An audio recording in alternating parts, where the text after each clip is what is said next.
The trial started. We were a couple days, maybe 3 days into the trial, and Mr. Stackhouse pled guilty to some amended charges. So if the state's ready and if the state's complied with victim notification, we can proceed.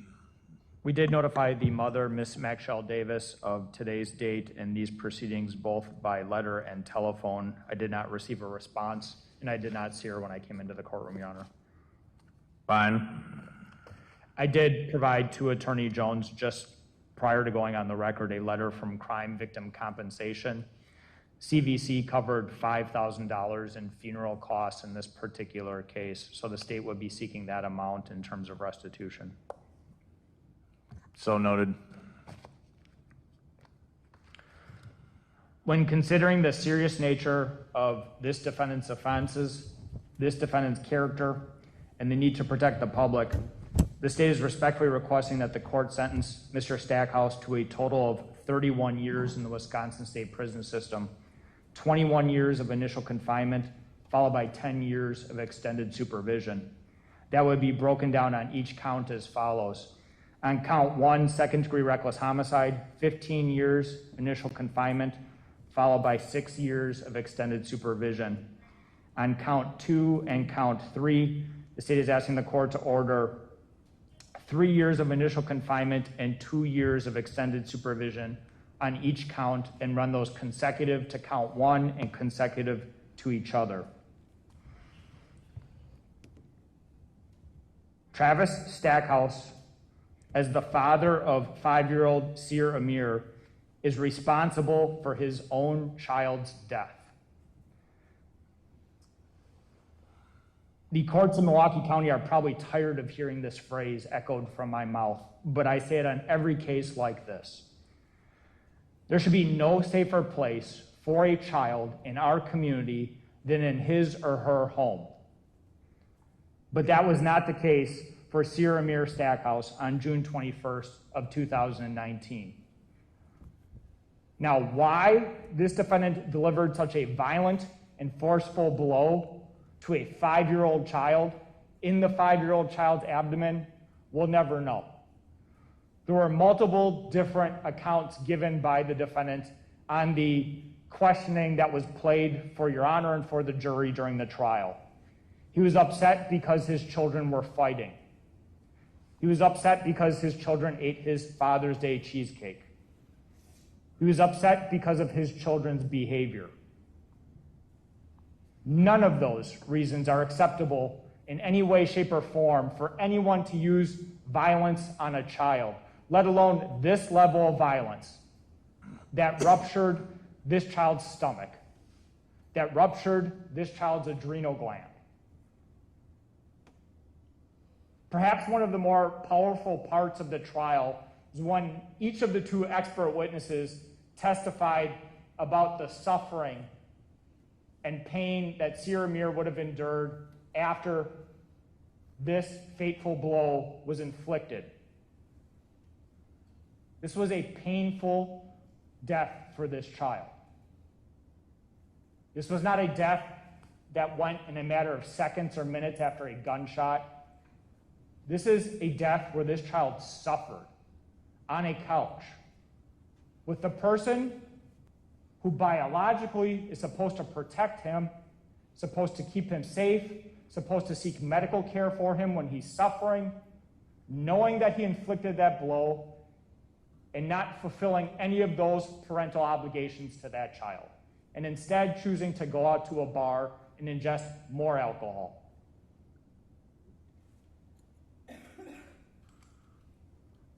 I don't know if Seer Amir fell down the stairs or if it was Travis that fell down the stairs.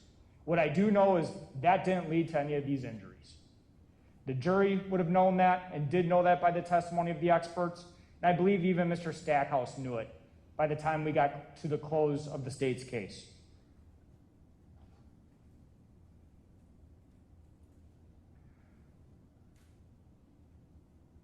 What I also know is when you play the questioning of Mr. Stackhouse, he knew how violent the blow was that he delivered. And it was multiple blows to the child's head. When he describes it, it's a backhand, a forehand, and then a punch to this child's stomach. So it's not one blow or two blows, but it's multiple blows. But when he's describing inflicting these blows on 5-year-old Sir Amir, he talks about how Sir Amir crumbles to the ground and then looks up at him. And he describes that look and knowing what he had just done to his child. And then he knew after that Sir Amir laid on that couch, suffering, knowing what he did. When asked by the mother, when asked what was wrong with Sir Amir, he talks about an accidental fall down the stairs. The information he has in his head, knowing what he did to his own child, if he only shared that information, perhaps this case would be a different case. Perhaps instead of a homicide case, it's a child abuse case, and Sir Amir is still alive. But instead, not only does he choose to inflict this abuse on this child, he chooses not to share that information with the mother, not to act on that information. And so this case isn't just about inflicting a violent, forceful blow on a 5-year-old defenseless, innocent child. It's about not taking action to protect that child thereafter. Action that a father should take.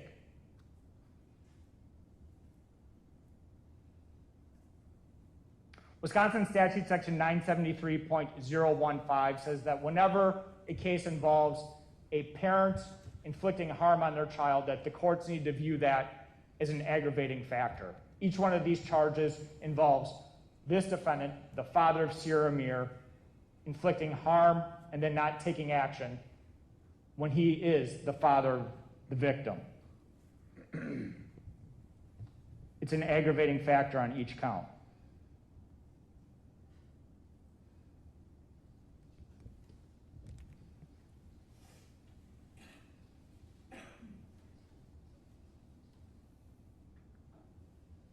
Every homicide case is devastating for a family and for a community.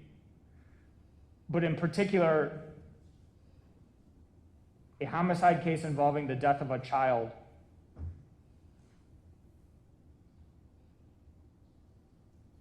involves a harm that we don't really know, because we don't know what Sir Amir would have been to this community. We don't know who he would have grown up to be, what type of job he would have had, what he would have contributed to society as a whole. He has lost that opportunity. He has lost the potential of his future. He's lost the potential to grow up, to go to school, to participate in sports, to go to college.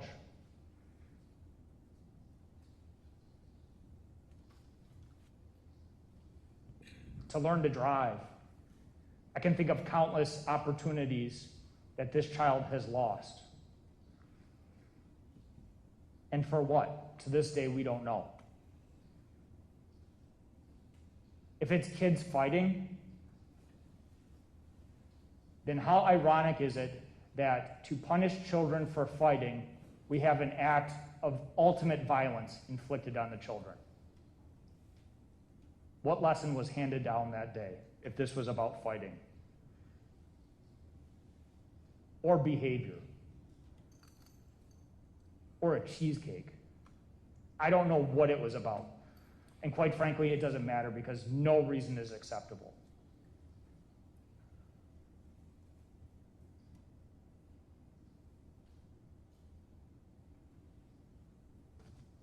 When I look at the defendant's character, there are positives and there are negatives. He does have a prior record. He has a conviction for third-degree sexual assault. That is from 2012. He was given probation on that conviction. It's out of Kenosha County. And by the CCAP records, it appears that he was never revoked, that he completed his term of probation. That is his only other criminal conviction outside of these. I think it's a positive that Mr. Stackhouse was cooperative with law enforcement. I think it was positive that he chose to speak with law enforcement, that he ultimately admitted what he did to law enforcement when confronted with the evidence. I think it's a positive that Mr. Stackhouse entered pleas in this case.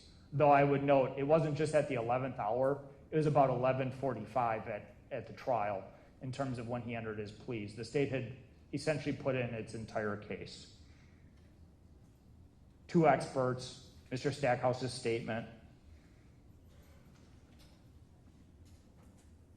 and he's gotten some credit. The state gave amended charges in exchange for Mr. Stackhouse taking responsibility, and I would note that as well. Your Honor, with regards to protection of the public, an argument that's oftentimes heard is, well, this offense involved the defendant's own child, and he's not a threat to the greater community at large. It only involved his child, and it was an incidental act of violence. I look at it differently.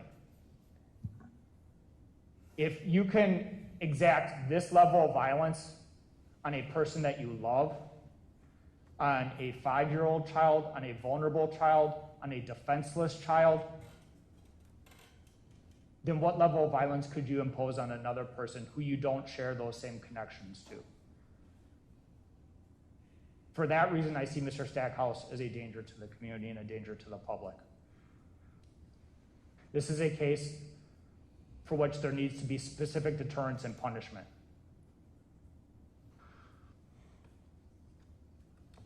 It's also a case that cries out for general deterrence. Our community at large needs to know that if you think about inflicting physical abuse and harm on your own child, that there is going to be accountability and significant accountability from our community and the courts.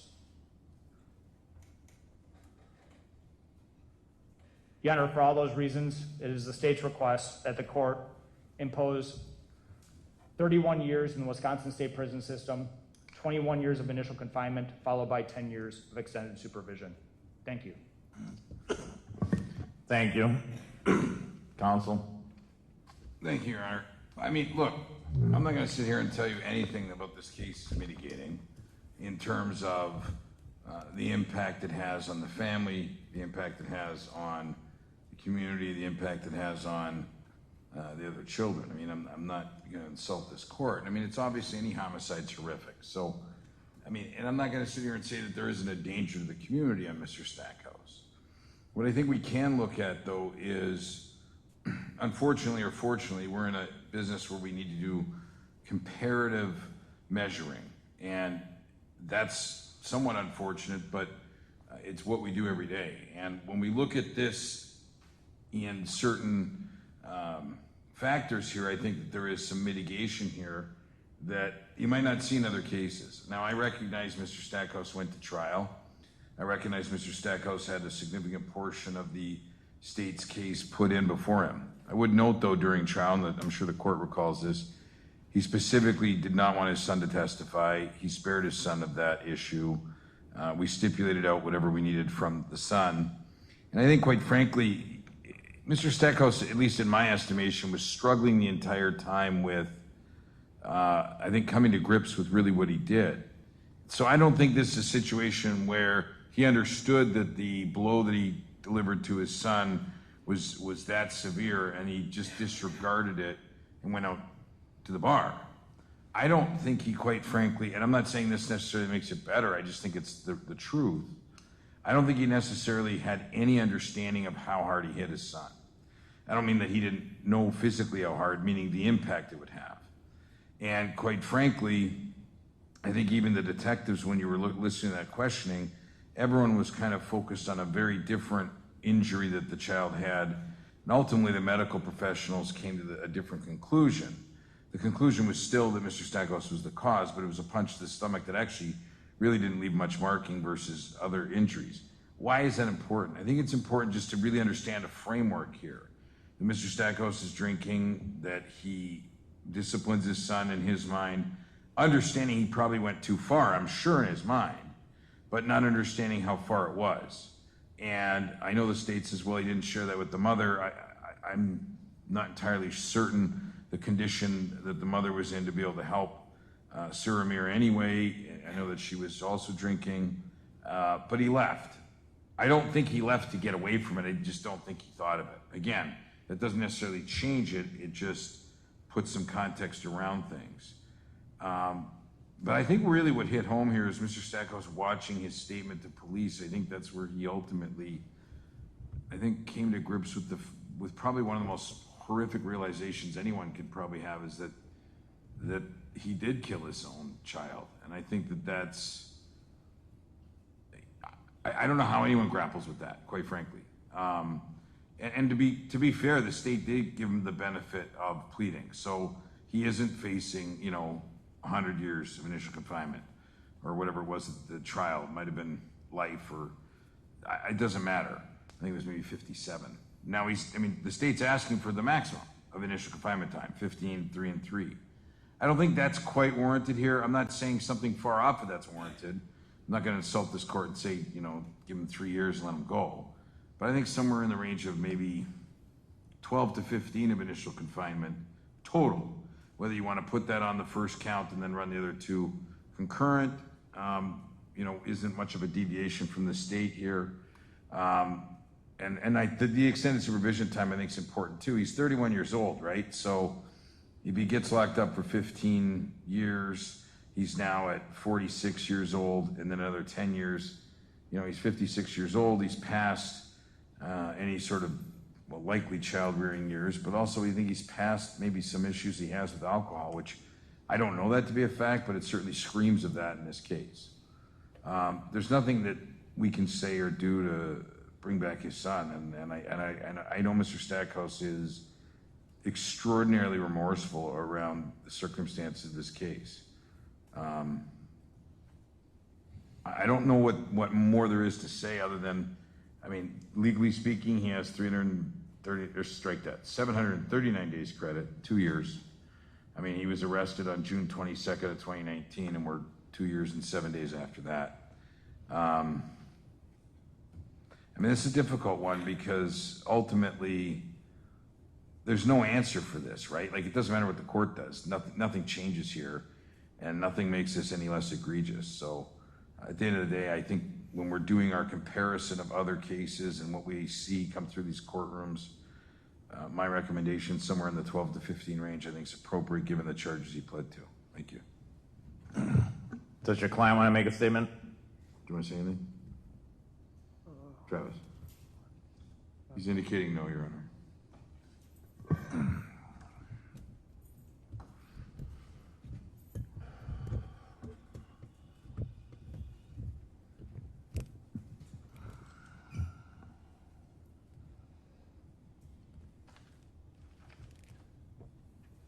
In fashioning a fair and appropriate sentence, in this case, I'm looking at the gravity of the offense, the defendant's character, the need to protect the public, along with things like punishment, deterrence, rehabilitation. It's hard to know exactly where to start in a case like this because the behavior here is so atrocious. Mr. Torbenson referenced this basically in Milwaukee County now, basically in the city of Milwaukee. Everybody shrugs their shoulders at homicides. No one cares. Last year we had 200 homicides, no one cares. 100 reckless driving homicides, no one cares. But occasionally people actually care about child homicides because they're so awful and so heinous and so just gut-wrenching that occasionally the community, the people in Milwaukee County and others actually care about homicides when children are killed. And this is a terrible, terrible situation. Mr. Stackhouse, everything that the state said is correct. I don't care if the child was being punched because he was misbehaving, because he was fighting, or God forbid, because he ate a piece of cheesecake that was yours on Father's Day. This is abhorrent behavior.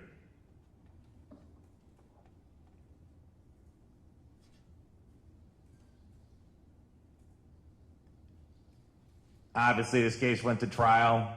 The defendant did eventually plead guilty. I was going to say it was sort of the 11th hour and 59th minute because the state was mostly done with their case. We'd probably been in trial about 3 days, but the defendant did eventually plead guilty. So he deserves credit for pleading guilty. He deserves credit for belatedly accepting responsibility.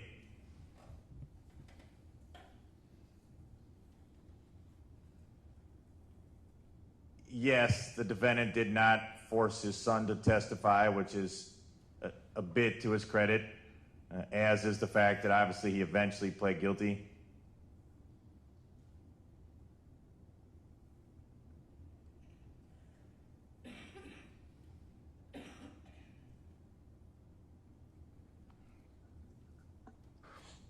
But Mr. Stackhouse, the average person that hears about this case can't understand how you would beat or punch any living human being as badly as you did in this case, let alone your own child. How you can live with yourself ever for a day, I don't understand. Because Mr. Torbensen's correct. If we can't in this community, and we can't trust parents to protect their own children, we are so far gone, I don't even know what to say.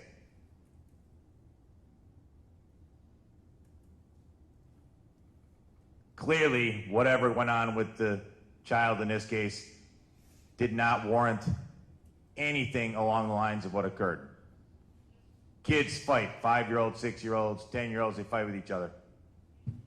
It's like, you know, today's June 29th, tomorrow's June 30th, sun rises in the east, children fight with each other. You obviously knew that because you had 5 children, all young. Parents get frustrated. Obviously, every parent gets frustrated.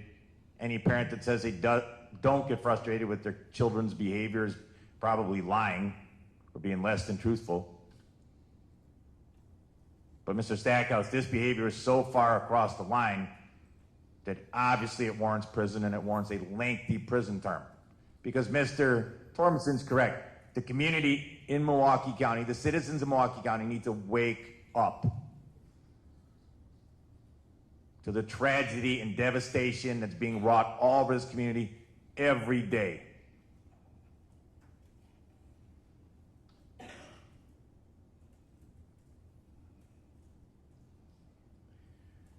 Clearly, at the time of this incident, Mr. Stackhouse had been drinking. I agree with, defense counsel. I don't think the defendant knew exactly how hard he hit the child in terms of the impact it had on the victim. But the defendant certainly, to one degree or another, saw the suffering from his own child and then did not address it.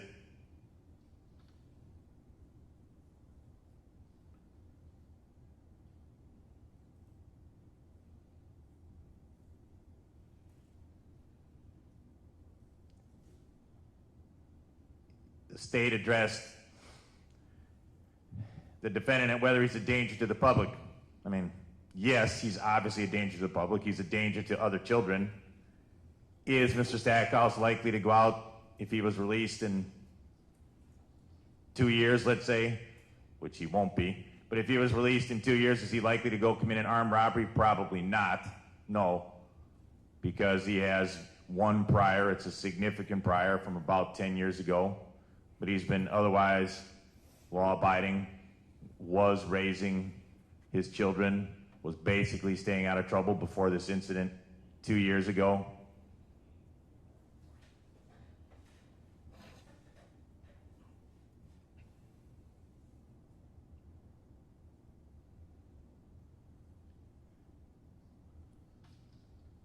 It's not exactly ironic. It's more like tragic that this incident happened almost exactly 2 years ago, Father's Day weekend of 2019. Here we are 1 week past Father's Day in 2021. Again, Mr. Stackhouse, your reckless behavior, you killed your own child. How you can live with that, I don't know.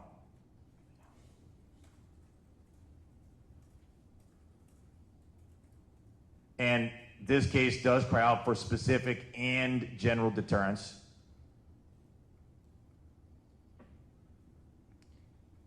Defense counsel is correct. Have I seen worse cases? Yes. Have I seen worse defendants? Yes.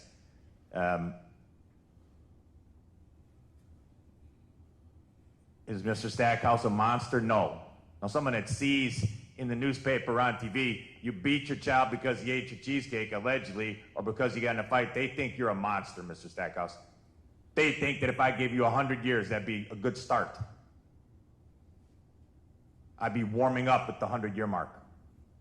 Again, this community is so far gone at times that the collective shrug from our so-called elected officials and leaders and the community at large outrages me. The lack of outrage should bother people in this community. It doesn't seem to, but it should.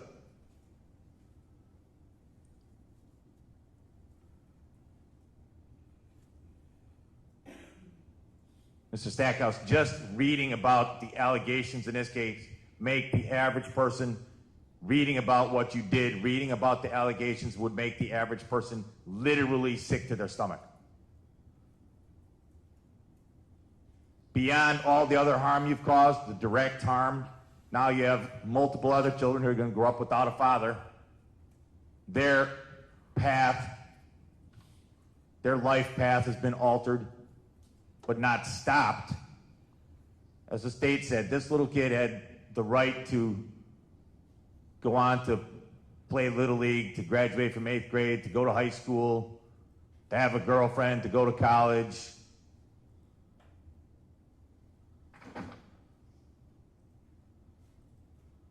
And as we sit here today, he's been buried, not with us for 2 years. He should be sitting here today as a 7-year-old. What you did, Mr. Stackhouse, was obviously not intentional. If it's intentional, life without parole would, yes, be the sentence and would be a good start. It was reckless, but it was very reckless. In terms of sentencing, the state was very, very reasonable in allowing this case to be amended from first-degree reckless homicide to the charges the defendant ultimately pled to, taking potentially about 20 years, decades of prison time off the table. So yes, what the state's asking for is basically the maximum sentence, or very close to the maximum sentence, on the charges that Mr. Stackhouse eventually pled to.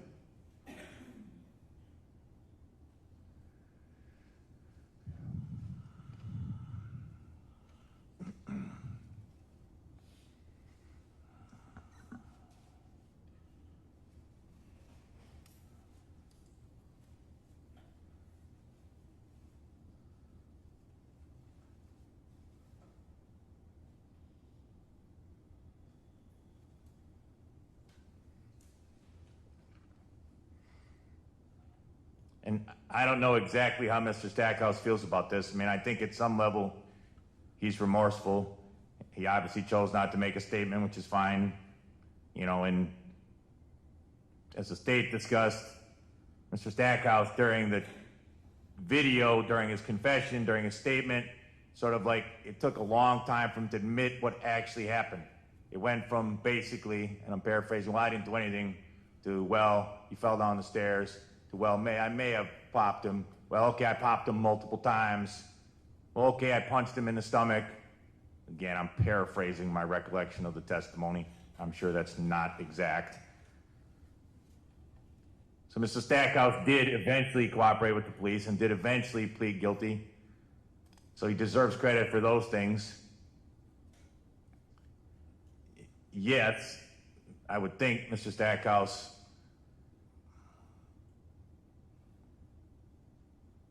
the fact that he has to live with this and live with the fact that he's killed one child, and even if I followed the defense recommendation, is not going to see his other children for a decade or more. That's an awful lot of punishment, but there needs to be a broad deterrence to this community.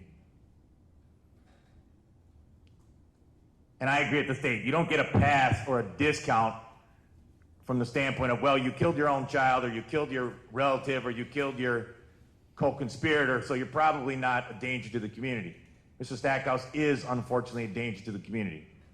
If he went home today, obviously he'd be a danger to the other children in his life, to his own children, to other kids in his life. That's sad and unfortunate, but it's the reality of the situation.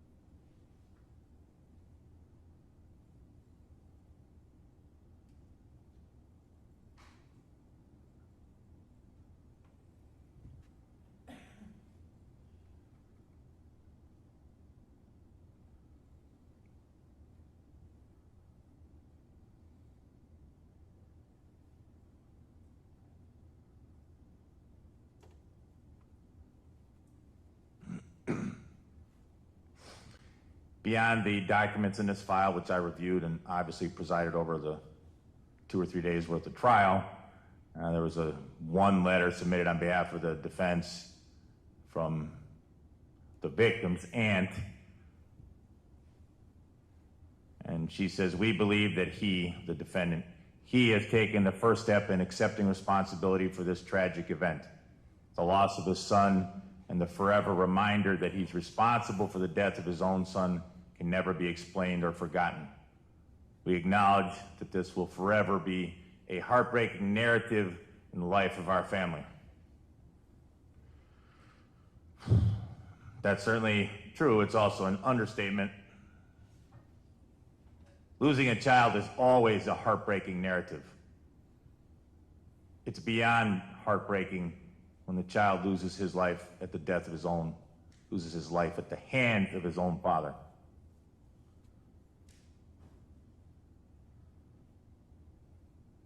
And Mr. Stackhouse, the trial bore out, the testimony bore out that your son obviously clearly did not die instantly, clearly was in pain, clearly had internal injuries of one degree or another, was in pain as you sat there and did nothing. Maybe telling mom would have done nothing in this case, I don't know. But you didn't take corrective action, which is aggravating. And the state's correct. Someone who would do this to their own child, that's aggravating, literally and figuratively.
Ultimately, looking at the facts and factors in this case, all the relevant legal factors, I'm sentencing Mr. Stackhouse as follows.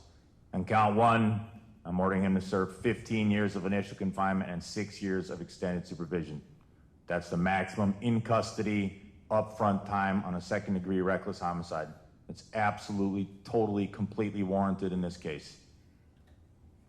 On count two, I'm sentencing the defendant, and count one, by the way, is consecutive to count two, consecutive to count three. On count two, neglecting a child where the consequence is bodily harm, I'm sentencing the defendant to 3 years of initial confinement, 1 year of extended supervision. That sentence is consecutive to count one, consecutive to count three. And on count three, I'm sentencing the defendant to 2 years of initial confinement, 1 year of extended supervision. That means it's the court's specific intent that the defendant serves a total of 20 years of initial confinement, 8 years of extended supervision. Under the totality of the circumstances, everything I've already discussed, the upfront time with the significant amendment the upfront time needs to be very close to the maximum. 20 years of initial confinement, 8 years of extended supervision. In this case, I'll give the defendant the credit for in custody time, which is approximately 2 years. 739. 739 days of credit. The 739 days of credit will be applied against count 1. Again, counts 1, 2, and 3 are each consecutive. Conditions of extended supervision are as follows. But first, let me ask, is the defense stipulating to the restitution the $5,000? Yes. All right, I'll order the restitution in the amount of $5,000. It's to be paid to the Crime Victim Compensation Program. While in the institution, I'm authorizing the maximum amount be taken out of the defendant's in-custody earnings, wages, funds, or monies of any sort to pay first the restitution and then costs, fees, and surcharges.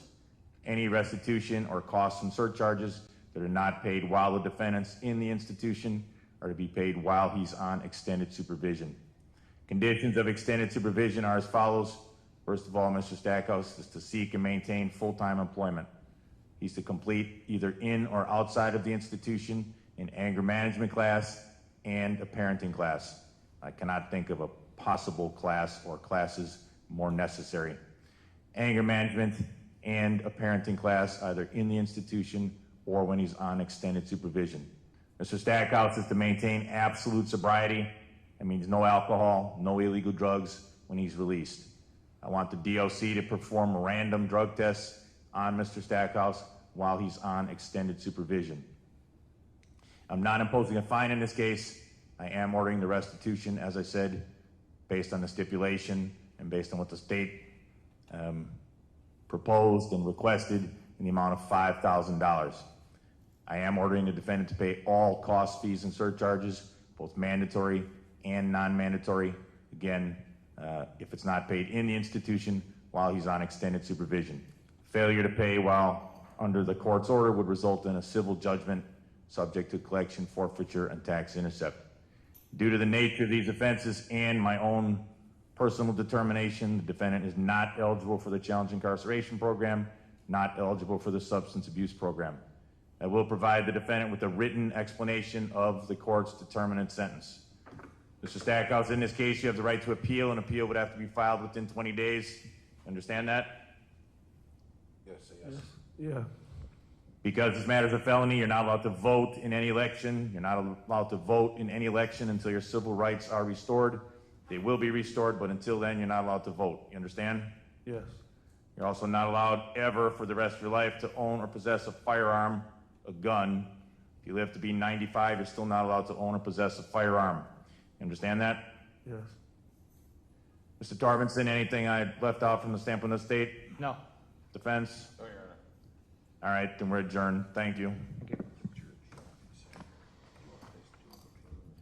Yeah.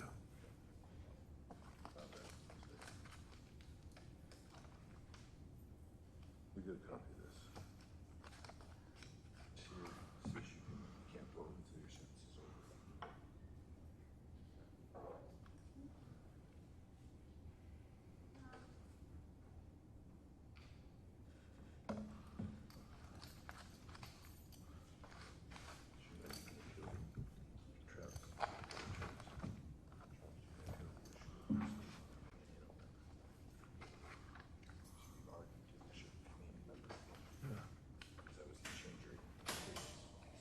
You feel everything I'm saying.